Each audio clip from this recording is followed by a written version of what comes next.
à tous, vous êtes timide, vous voulez perdre du poids ou bien refaire votre nez? Eh bien l'émission de santé en pleine forme est faite pour vous.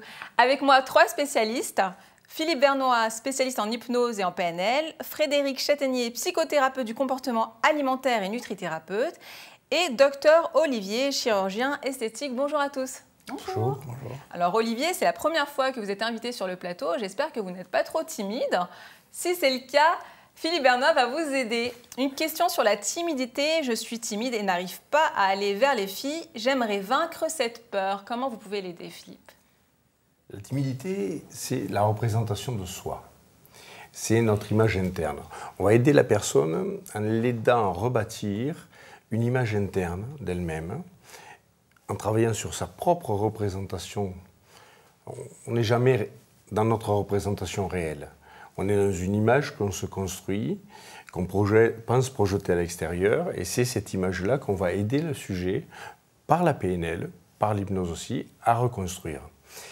Puis, on va essayer de travailler sur les croyances limitantes. Vous savez, on a accumulé un certain nombre de croyances dans l'enfance qui, à force d'être « oh ben tu peux pas y arriver »,« oh c'est pas pour toi ça »,« oh fais attention avec les autres », on va retravailler ces croyances-là pour les désamorcer et implanter, avec l'aide de la personne, des croyances plutôt ressourçantes.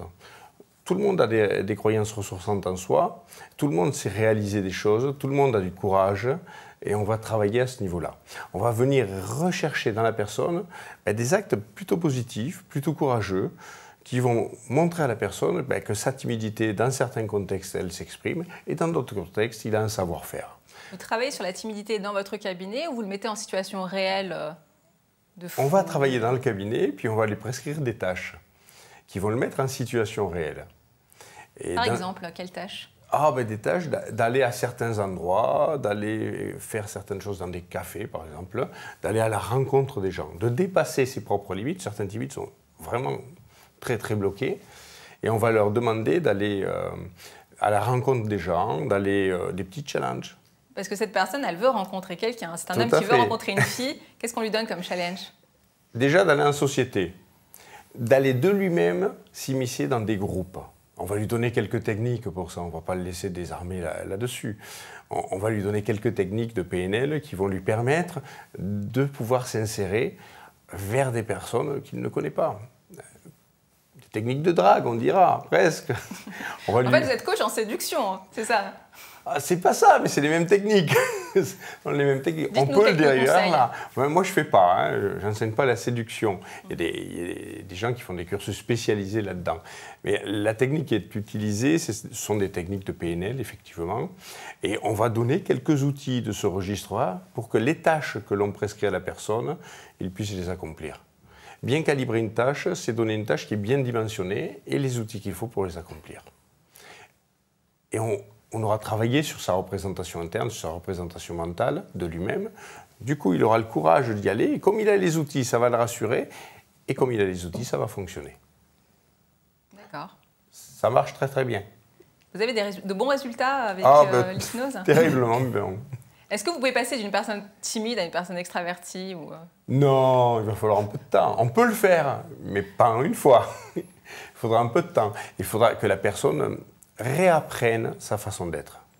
Il y a beaucoup de personnes qui sont timides car ils ont une mauvaise image d'eux-mêmes, car ils ont des complexes. Il y a un très gros complexe chez les Français qui est le nez, docteur Gerbeau. Oui. Le nez est un grand complexe chez les Français.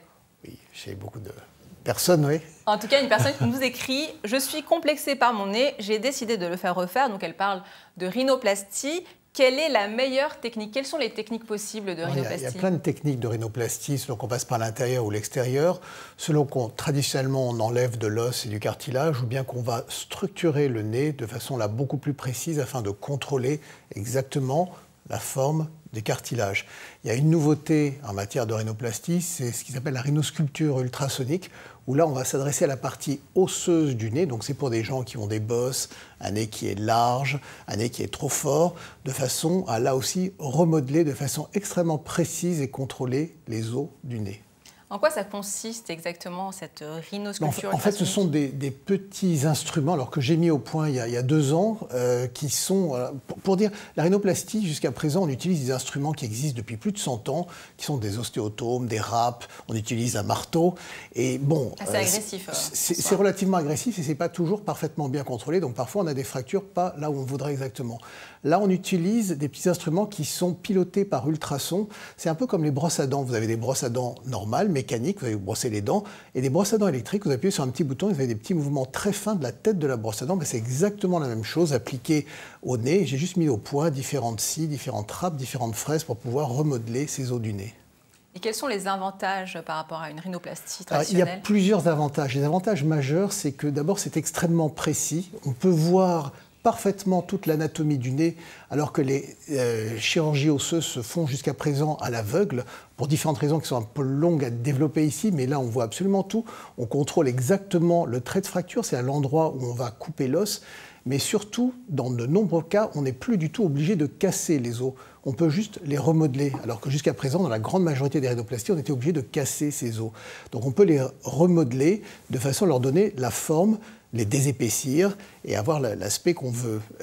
Un autre élément important, c'est que des os peuvent être très cassants, par exemple chez des gens plutôt âgés, plus de 40 ans, là, où ils peuvent être, hein. où ils peuvent être très fins, notamment chez certaines femmes. Et là aussi, lorsqu'on utilise des instruments classiques, ils peuvent casser absolument pas là où on le souhaite.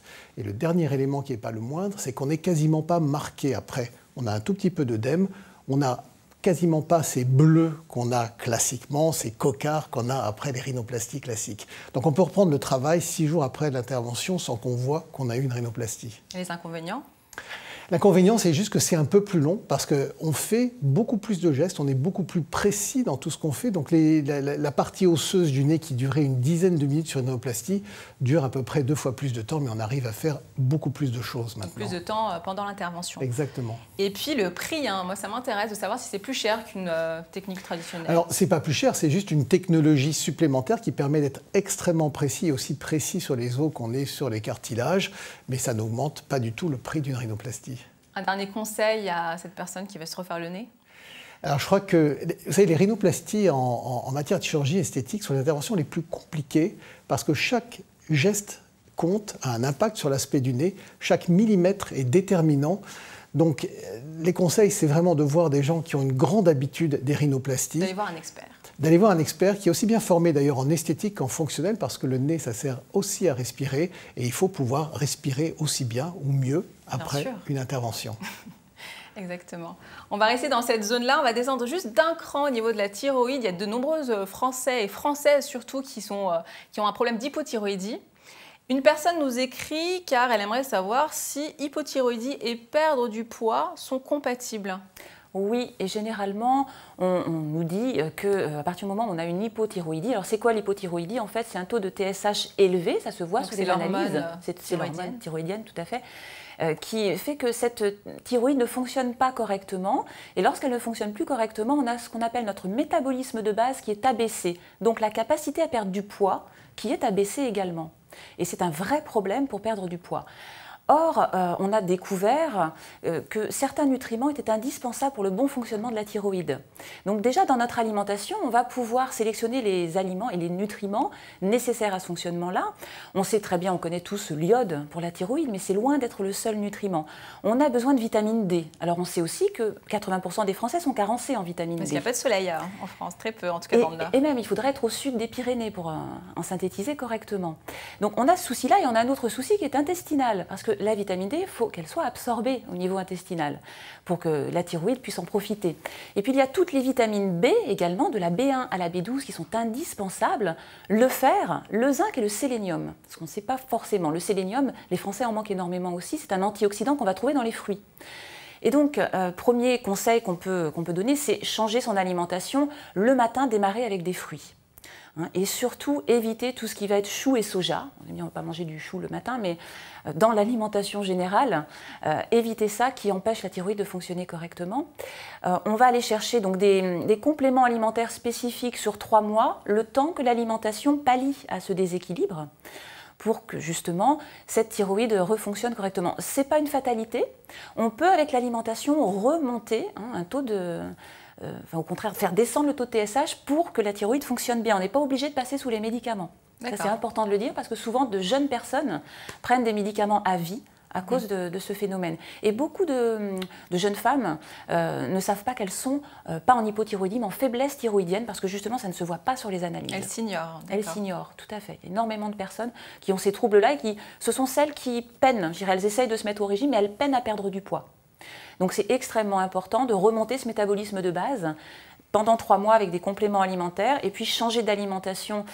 Et on n'est pas du tout dans la diététique, on est vraiment dans une alimentation scientifique qui est très très importante pour donner tous les nutriments dont on a besoin. Cette personne sait qu'elle a un problème d'hypothyroïdie. Quels sont les symptômes qui alarment? La fatigue. Première chose, la fatigue et le manque d'envie de faire du sport. Généralement, en hypothyroïdie, on peut avoir une envie, elle va rester fugace, mais on reste dans le canapé parce qu'on est trop fatigué, on manque d'énergie. On prend du poids, évidemment, même sans manger plus. Hein. On a cette sensation de gonfler, de prendre du poids, d'être très fatigué et d'avoir un manque d'envie. Ça peut aller jusqu'à la dépression. D'accord. Et puis une baisse de morale peut-être aussi? Oui, qui amène à la dépression par conséquence.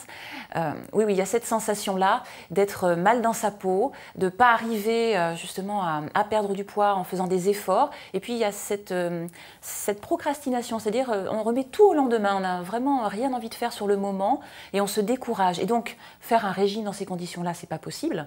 Ça tombe bien parce que chez moi, on bannit les régimes totalement.